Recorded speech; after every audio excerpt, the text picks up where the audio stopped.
하나님이 준비하신다 라는 제목으로 오늘 함께 말씀을 선포하려 합니다.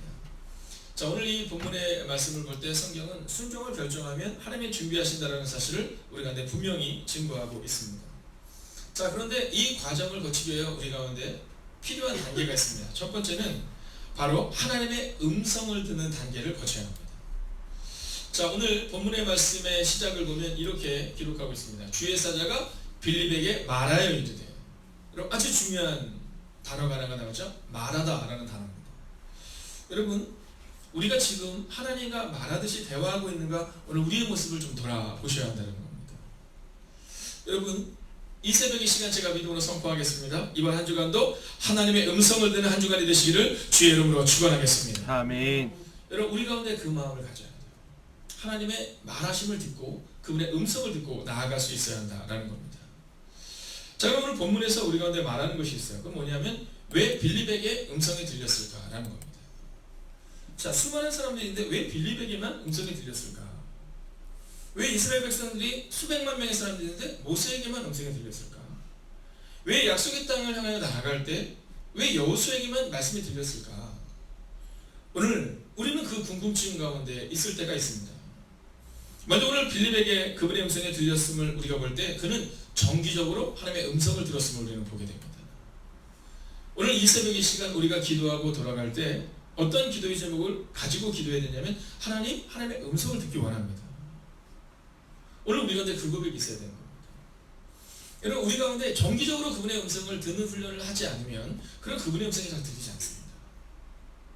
여러분, 오랫동안 그분의 음성을 듣는 훈련을 하신 분들은요, 어떤 상황을 가질 때, 결단할 때, 기도할 때 여러분 그분의 음성을 말씀을 통해 듣거나 혹은 설교를 통해 듣거나 혹은 믿음의 사람들 통해 우리가 들을 수 있는 겁니다. 근데 우리가 그 정기적인 훈련을 하지 않으면 그분의 음성이 들릴 수가 없습니다. 두 번째는 사람의 소리가 아니라 하나님의 음성에 귀를 기울이는 훈련을 했다라는 겁니다. 여러분, 우리는 종종 사람의 소리에 귀를 기울이는 경우가 참 많습니다. 그런데 오늘 이 빌립은요, 사람의 소리가 아니라 상황이 아니라 오직 하나님의 음성에 귀를 기울이는 훈련을 하고 있음을 우리는 보게 된다라는 겁니다. 여러분, 마가복음을 보면 예수님께서 새벽 미명에 한적한 곳에 나가 기도하시는 장면을 성경은 기록합니다. 자, 왜 예수님께서 한적한 곳으로 가셨을까?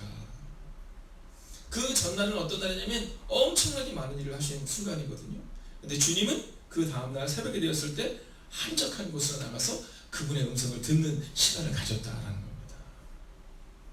여러분, 여러분의 인생 가운데 만약 여러분이 하나님의 음성을 듣기를 원한다면 하나님의 음성을 들을 수 있는 공간을 좀 만드셔야 돼요. 교회에 기도실을 만들었는데 이 기도실을 만들 때가 언제냐면 겨울에 만들었습니다. 겨울에 만들어서 방마다 따뜻한 것들을 두는 것을 생각을 했는데 여름을 생각하지 못했어요. 얼마 전에도 제가 거기 가서 이렇게 기도를 하는데 저는 사실 요즘에 계속 추위를 타고 있어서 그렇게 더운 걸 잘 못 느꼈거든요. 어떤 말이 들으냐면 따뜻하다 이런 생각이 들었는데 저는 따뜻하다라는 생각이 들었는데 생각해보니까 너무 더울 것 같은 생각이 좀 드는 거예요. 그래서 지금 교회에서 그거를 구멍을 뚫어서 찬바람이 들어가게 해야 되나 아니면 그 안에 선풍기나 또는 이동의 에어컨을 준비해야 되나 여러 가지 생각들을 지금 가지고 있습니다. 여러분, 그 장소를 정하셔야 합니다. 가정에서 기도방을 정하셔도 좋고요, 기도의 방을 정하셔야 합니다. 오늘도 제가 새벽에 이렇게 올라오면서 딱 봤을 때 불이 다 꺼져 있거든요. 불이 다 꺼져 있는데 근데 이 본당에 이 앞에 있는 불만은 켜져 있어요. 그러니까 밤에 오든 낮에 오든 상관없이 늘 켜져 있습니다. 여러분, 언제든지 오셔서 기도하시는 기도의 장소가 여러분에게 제공됩니다. 여러분, 오늘 우리가 해야 되는 것은 뭐냐면 이제 그 기도의 자리를 채우는 겁니다. 내가 그 기도의 자리를 채우고 그곳에 있겠다라는 마음을 가져야 한다라는 겁니다. 사람들이 종종 저에게 물어요. 언제 일해야 됩니까? 이런 질문을 해요. 그럼 제가 얘기합니다. 언제 일해야 되는가? 내가 일하고 싶을 때가 아니라 그분의 음성이 들릴 때. 여러분, 그분의 음성을 들릴 때 그때 우리가 집사가 되고 권사가 되고 장로가 되고 목사가 되는 겁니다. 어제도 제가 조은숙 성도님과 김문숙 성도님을 이제 제 방에서 함께 이렇게 삶을 나눌 수 있는 시간이 있었어요. 여러분, 부탁하는 것은 그겁니다. 집사가 돼서 뭐 일을 열심히 해주십시오, 무엇을 해주십시오, 이게 아니라 하나님의 음성을 들어야 한다는 겁니다. 오늘 이 빌립이 순종함으로 사역을 시작하는 첫 번째 단계는 뭐냐면 하나님의 음성을 들었다라는 거예요. 자, 두 번째입니다. 근데 하나님의 음성을 들을 때 왜 하나님의 음성이 잘 들리지 않는다고 생각하냐면 종종 이해할 수 없는 일을 우리 가운데 맡길 때가 있다는 겁니다. 그러면 이해할 수 없는 일을 맡길 때 우리는 어떻게 반응해야 되는가? 오늘 두 번째 단계는 바로 이것입니다. 자, 오늘 예루살렘에서 가사로 내려가라 이렇게 말하고 있거든요. 자, 26절의 하반부를 보면 이렇게 기록하고 있습니다. 예루살렘에서 가사로 내려가는 길까지 가라 하니 그 길은 광야라 이렇게 나와 있어요. 여러분 지금 사마리아로부터 시작해서 다시 예루살렘 쪽으로 가서 그리고 다시 가사 내려가는 광야로 가야 되는 겁니다. 자, 이번 주 수요일날 이 거리를 따져보니까 굉장히 먼 거리입니다. 수십 킬로가 넘는 거리를 다시 가야 되는 거예요. 자, 근데 오늘 이 빌립의 상황은 어떠한 상황이었느냐 하면 스데반의 죽음을 겪은 상황입니다. 여러분 이 트라우마가 있거든요. 이 스데반이 돌에 맞아서 죽고 사람들이 소리를 지르면서 그를 향해서 매로 칠 때, 돌로 칠 때, 그를 돌로 쳐서 죽일 때 여러분 그 트라우마가 남아있었을 거예요. 그래서 그가 사마리아로 환난을 피해서 가고 있는 겁니다. 근데 거기서도 이 빌립은 그 트라우마를 넘어서 순종해요. 순종했더니 그 성에 복음이 전해진 것을 경험하게 되었다라는 겁니다. 그리고 그곳에서 베드로와 요한이 와요. 그리고 성령의 깊은 임재를 경험하게 됩니다. 자, 여러분 이 상황입니다. 지금 혹시 에어컨을 트셔도 될 것 같아요. 저는 괜찮은데 혹시 공기가 자, 오늘 이 상황 가운데 하나님이 뭐라고 말씀하시냐면 너는 광야로 가라 이렇게 말하는 겁니다. 여러분 이것은 생각과 판단을 뒤집는 명령입니다. 왜냐하면 지금은 예루살렘에서 받았던 상처를 넘어서서 사마리아에서 복음을 전했고 그리고 사마리아에서 복음을 전하고 성령의 거룩한 임재를 통해 수없이 많은 사람들이 막 세워지고 있는 과정이었거든요. 그러면 우리가 생각할 때는 이 빌립은 사마리아에서 해야 할 일들이 훨씬 더 많았을 것 같습니다. 더 중요한 일들이 사마리아에서 있었을 것 같아요. 왜냐하면 광야는 아무도 없는 곳이잖아요. 광야는 사람이 살지 않는 곳이잖아요. 그러니까 분명히 그곳에서 할 일이 많았을 것 같은데 오늘 성령님이 뭐라고 말씀하시면 너는 광야로 가라 이렇게 말하는 거예요. 하나님의 사자가 그에게 뭐라고 말하냐면 너는 광야로 가라 이렇게 말하는 거예요. 여러분 하나님이 우리를 종종 우리가 이해할 수 없는 광야로 몰아가는 경우가 있다는 거죠. 그때 우리가 싫어요 이렇게 얘기하는 순간 하나님의 음성이 들리지 않는 겁니다. 여러분 왜 하나님의 음성이 들리지 않느냐? 여러분 순종할 만한 믿음이 없기 때문에 들리지 않는 겁니다. 성령님이 우리 안에 오시는 이상 성령님은 늘 우리 가운데 말을 것이고 우리 가운데 늘 말씀하시는데 들리지 않는 이유는 다소가 명령한 겁니다. 더 중요한 일들이 있을 것만 같은 사마리아 성을 내려놓고 지금 광야로 가라는 겁니다. 저는 요즘 10년호가 궁금한 것이 한 가지가 있습니다. 저는 10년호가 너무 궁금해요. 그래서 제가 적어놨어요. 저는 이렇게 일지 비슷하게 쓰거든요. 적어놓습니다. 5년 전에도 제가 적어놨던 것들을 종종 봅니다. 5년 전에 제가 이 교회에 와서 처음 왔을 때 우리 기획위원들이었던 우리 남자 집사님들과 함께 그 당시 다 집사님들이었죠. 왜냐하면 권사이라는 제도가 없었기 때문에. 근데 기도 제목을 적어놨던 게 있었거든요. 근데 그 기도 제목들이 이렇게 이루어지는 것을 보면서 참 신기하거든요.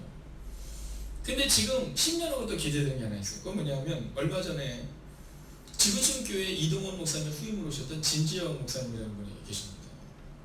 자, 침례교단에서 가장 영향력 있는 교회가 지금 지구촌 교회인데 이 지구촌 교회 진지영 목사님이 얼마 전에 선포하셨죠. 하나님이 그에게 말씀하신 거예요. 아프리카 선교사로 가라고. 여러분 우리나라에서 가장 영향력 있는 교회에 담임 목사가 있었는데 하나님께서 그에게 요청한 것이 뭐였냐면 아프리카 선교사로 가라는 거예요. 여러분 얼마나 많은 말들이 있었겠습니까? 목사님 뭐 글리 가야 됩니까? 말아야 됩니까? 이거 말해야 됩니까? 뭐 얼마나 많은 일들이 있었겠어요. 성도들이 막 그런 겁니다. 이동훈 원로 목사님께 목사님을 잡아야 합니다. 뭐 이런 일들이. 근데 이동훈 목사님이 성경 때 딱 올라오셔서 단순하고 명료하게 정리했어요. 그냥 그분이 가라면 가는 겁니다. 그리고 진지영 목사님이 오셔서 선포했어요. 그냥 그분이 가라니까 저는 갑니다.